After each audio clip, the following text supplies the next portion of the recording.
Bon après-midi, mesdames, messieurs. J'espère que vous allez bien de l'autre côté. Tous nos abonnés et ceux qui nous regardent pour la première fois, c'est l'occasion de vous inviter à vous abonner. Cet après-midi, nous parlons de Rigobert Sambana à travers son conseil qui dépose une plainte contre Pinon Omba et Oona Théophile, journaliste au Cameroun. Ces deux individus qui, d'après la plainte que nous allons vous lire dans un instant, ont proféré des propos mensongers à l'endroit du manager sélectionneur, notamment ses diplômes. Sur la plainte qui a été servie et qui fait la une des réseaux sociaux, on peut lire communiqué de presse contenant annonce de poursuite judiciaire. Au cours d'une émission télévisée digne d'une pièce de théâtre dénommée Au cœur du sport et présentée par le journaliste Bobangomna sur la chaîne de télévision Canal 2 International diffusée le mardi 20 février 2024 à travers ses antennes installées sur le site de promo 2024 à Yaoundé 6 au Palais des Congrès. Au Palais des Congrès, autant pour moi, les nommés Pinon Omba et Oona Théophile se sont maladroitement illustrés par des déclarations non fondées de nature non seulement à porter atteinte à l'image de M. Sambana Rigobert, mais aussi et surtout à son honorabilité. En effet, lors de l'émission subventionnée, ayant pour titre Lion indomptable, comment faire pour rebondir, le nommé Pinon Omba, brandissant un pseudo-diplôme d'entraîneur manifestement fabriqué de toutes pièces et dont le bénéficiaire serait un certain Bana Rigobert, va avec le nommé Oona Théophile coller l'étiquette de faussaire à M. Sambana Rigobert, figure marquante du football camerounais qui d'après ceci détiendrait un faux papier. Or, et à la grande stupéfaction de plus d'un, le diplôme brandi par les surnommés en Mondovision non seulement aurait été délivré par la Fédération tahitienne de football, mais a curieusement pour intituler Certificat fédéral de football CFF1 U9 U11. Toute chose qui défie la logique et ne relève que de la pure affabulation. Cependant, il s'agit là d'une énième dérive et donc une dérive de trop, traduisant une cabale injustifiée, manifestement orchestrée par des individus tapis dans l'ombre, agrémentés par des propos totalement abjects et infamants qui ne sauraient rester impunis. Fort de cela, d'ordre pour le compte et à la demande expresse de M. Sambana Rigobert, nous allons, dans les plus brefs délais, engager des poursuites judiciaires contre les surnommés ainsi que tout autre contrevenant qui serait tenté de nuire à la paix, la tranquillité et à l'image de mon client qui essuie un préjudice sans cesse croissant. Voilà, il faut dire que la plainte est signée du 24 février 2024, donc il y a quelques heures seulement. Pour parler de cette sortie du cabinet Buyback et Avocat, nous sommes avec notre consultant Yannick Reynaud. Bonsoir Yannick Reynaud. Bonsoir mon cher Magique. Bonsoir à vous les abonnés et bonsoir à tous les fans de foot. Alors, on parle de cette plainte qui a été servie au nommé Pinon Omba et à Oona Théophile, journaliste qui, lors d'une émission de télé, nous parlait du faux diplôme de Rigobert Sambana. Oui, j'ai envie de dire qu'on a regardé cette émission, on a regardé plutôt l'extrait. Pour ceux qui étaient devant le téléviseur, il y a quelques jours, ce mardi, devant le Canal 2 International, ils ont peut-être vécu en direct cette scène pour le moins étrange et un peu rocambolesque, où les invités ont affiché, exhibé un diplôme qu'ils attribuaient à Rigobert Sambana. J'ai envie de dire que c'est quand même assez étrange et c'est inhabituel. On frôle un tout petit peu les extrêmes avec cette affaire.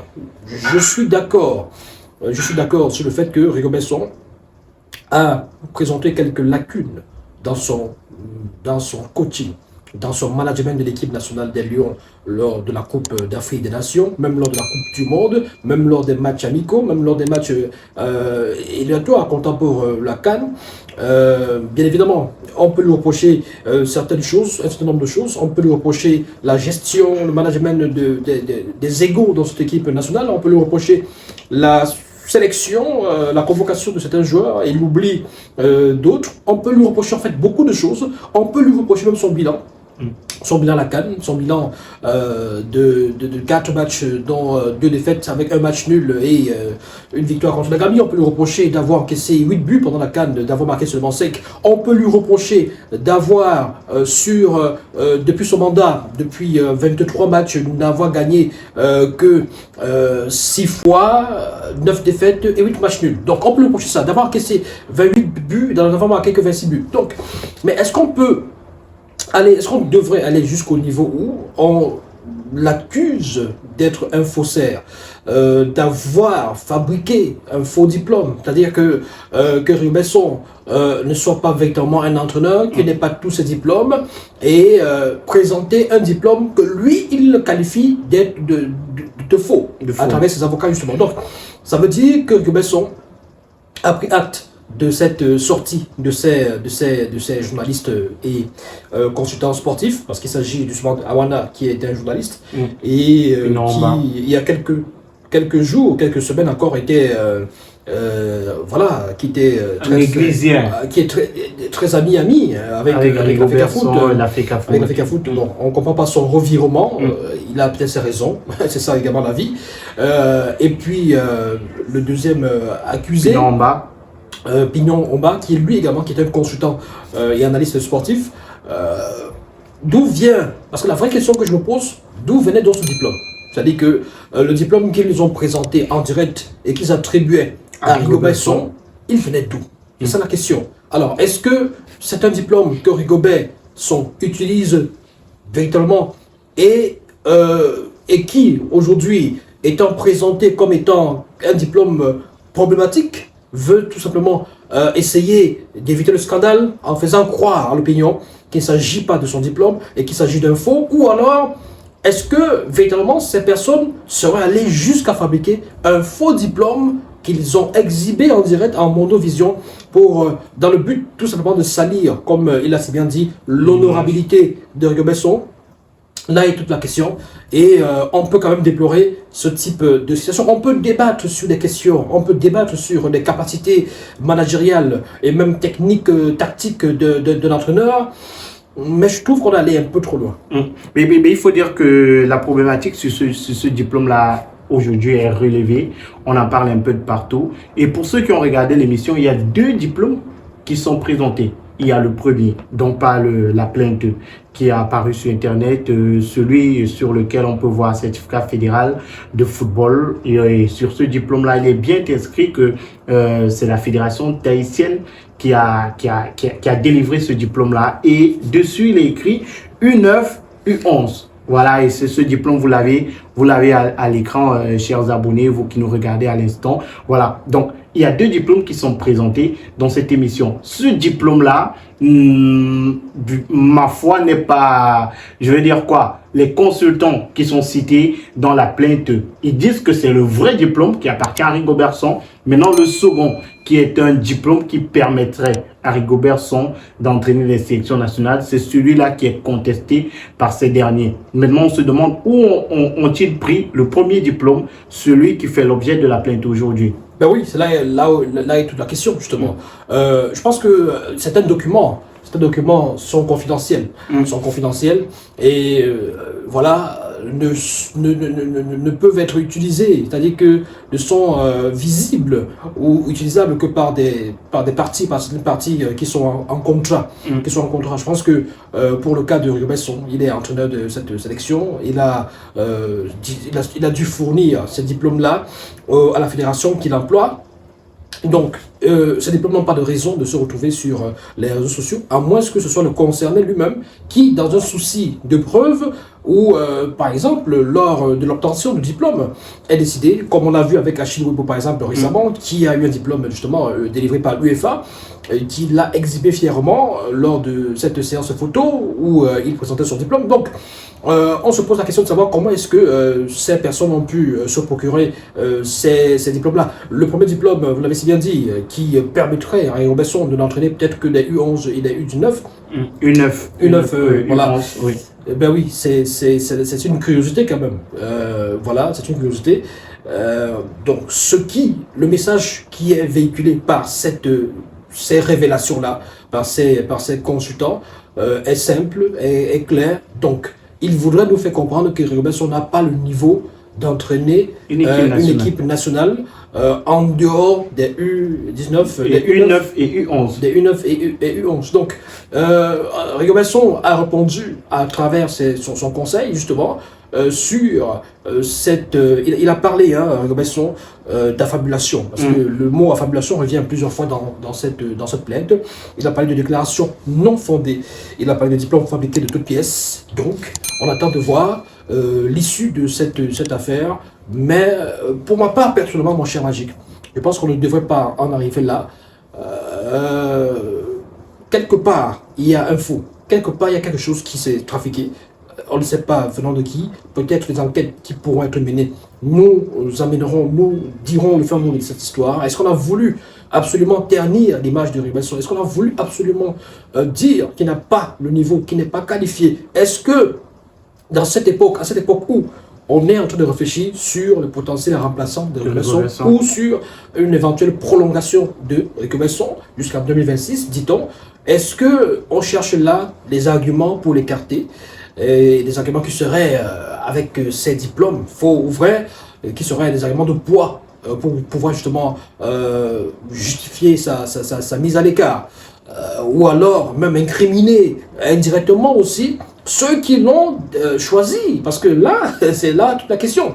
C'est-à-dire que si on veut atteindre forcément ceux qui l'ont choisi, ceux qui l'ont nommé comme sélectionneur manager de l'équipe des Lions Indomptables du Cameroun, on va peut-être également passer par ce stratagème-là pour pouvoir y arriver, parce que ils sont censés réclamer à celui qui postule pour l'emploi, pour le poste, justement, réclamer des diplômes, des CV, des qualifications et des références de cet entraîneur. Et des vérifications doivent être faites. Et effectivement, des vérifications doivent être faites parce qu'on peut vérifier, on peut aller jusqu'au niveau de l'UEFA, vérifier l'authenticité des diplômes, vérifier si effectivement le concerné est passé par là. J'ai entendu parler également de Clairefontaine. Rigobert Song serait passé par Clairefontaine. On peut également passer par là pour vérifier si effectivement il a fait ses classes de ce côté-là. Donc, je pense que tout est mis en œuvre pour essayer de ternir l'image de Rigobert Song à travers ces sortes de révélations. Attendons de voir ce que les enquêtes, parce que quand ils portent plainte comme ça, je pense qu'il y a des enquêtes qui vont être mises sur pied pour pouvoir déterminer véritablement le fin mot de cette histoire. Rigobert Song qui est au centre des débats aujourd'hui, parce qu'on le disait, dans quelques jours seulement, son contrat arrivera à son terme, et le gros débat aujourd'hui, c'est renouvellement ou pas de Rigobert Song. Beaucoup de personnes nous parlent de la piste Thomas Saint-Fiet qui serait déjà très avancée, mais également d'autres pistes nous parlent d'un renouvellement, tu l'as dit, ou alors d'une prolongation du contrat de Rigobert Song jusqu'en 2026. Donc attendons de voir, et surtout la suite de cette affaire de faux diplômes, parce que nous, de notre côté, nous sommes en train de mener notre enquête pour savoir comment, c'est quoi la procédure pour être entraîneur de football, c'est quoi un diplôme qui est vrai, qui est faux, parce qu'on l'a vu et tu le disais tantôt, c'est un peu grave ce qu'on a pu vivre sur ce plateau-là, qu'on expose le diplôme d'un sélectionneur national et qu'on nous dise que c'est un faux, c'est limite, et je crois que les avocats de Rigobert Song ont déposé cette plainte-là parce qu'après ils ont parlé de l'honorabilité de leur... Ils ont aussi parlé, alors peut-être pour reprendre les mots, ils ont parlé d'une émission qui ressemble à une pièce de théâtre. Une pièce de théâtre. Et bon voilà, on va pas aller dans ce sens-là. Peut-être que c'est particulièrement cette scène-là, cette partie où ces consultants et analystes sportifs ont sorti cette diplôme, parce que justement quand vous regardez l'émission, il y en a un qui s'est levé et qui est allé chercher, je sais pas quoi, un téléphone ou alors un diplôme. Il est revenu sur le plateau pour le présenter, l'exhiber, et la caméra a zoomé. Voilà, on va pas faire le procès de la chaîne de télévision, c'est nos confrères, c'est des amis, tout ça. Maintenant, c'est l'attitude de ces personnes-là qui gêne un tout petit peu. Donc voilà. Est-ce que la question se pose aujourd'hui, est-ce que pour être entraîneur d'une équipe de football, notamment d'une sélection, y a-t-il un seul diplôme qui fait de vous un entraîneur, on va dire, qualifié, un entraîneur légitime? Voilà. Est-ce que c'est peut-être la question à laquelle il faudra essayer de répondre dans les prochaines heures, les prochains jours? Y a-t-il un seul diplôme? Est-ce que ce n'est qu'avec le diplôme UEFA, c'est-à-dire celui qui a été présenté à l'écran et qui comporte le logo de l'UEFA, est-ce que ce n'est que par là qu'on reconnaît un vrai entraîneur? Ou alors on peut passer par un autre diplôme, par une autre école? Est-ce que l'UEFA est le seul organe capable de délivrer un diplôme? Est-ce que les Asiatiques, par exemple, sont obligés d'aller faire leur classe à l'UEFA pour pouvoir justement être entraîneurs dans leur pays? Est-ce que les Sud-Américains sont obligés d'aller à l'UEFA pour faire leur classe? Donc voilà. Mais on peut comprendre que beaucoup d'Africains quand même passent par des écoles ou des centres de formation européens comme l'UEFA pour pouvoir justement avoir leur diplôme, puisqu'ils ont joué de ce côté-là, ils ont commencé leur classe de ce côté. Donc il y a autant de choses, autant de questions auxquelles il faudra trouver des réponses dans les prochaines heures. Et on le fera certainement dans nos prochains contenus. Restez juste connectés à notre chaîne. Merci Yannick Reno. Je vous en prie. Voilà, on se donne rendez-vous très prochainement pour des prochains sujets. D'ici à là, portez-vous bien et n'hésitez pas, si vous êtes nouveau sur la chaîne, abonnez-vous pour ne rien manquer. Si vous êtes déjà un abonné, en commentaire, vous nous donnez vos avis et likez la vidéo. Au revoir.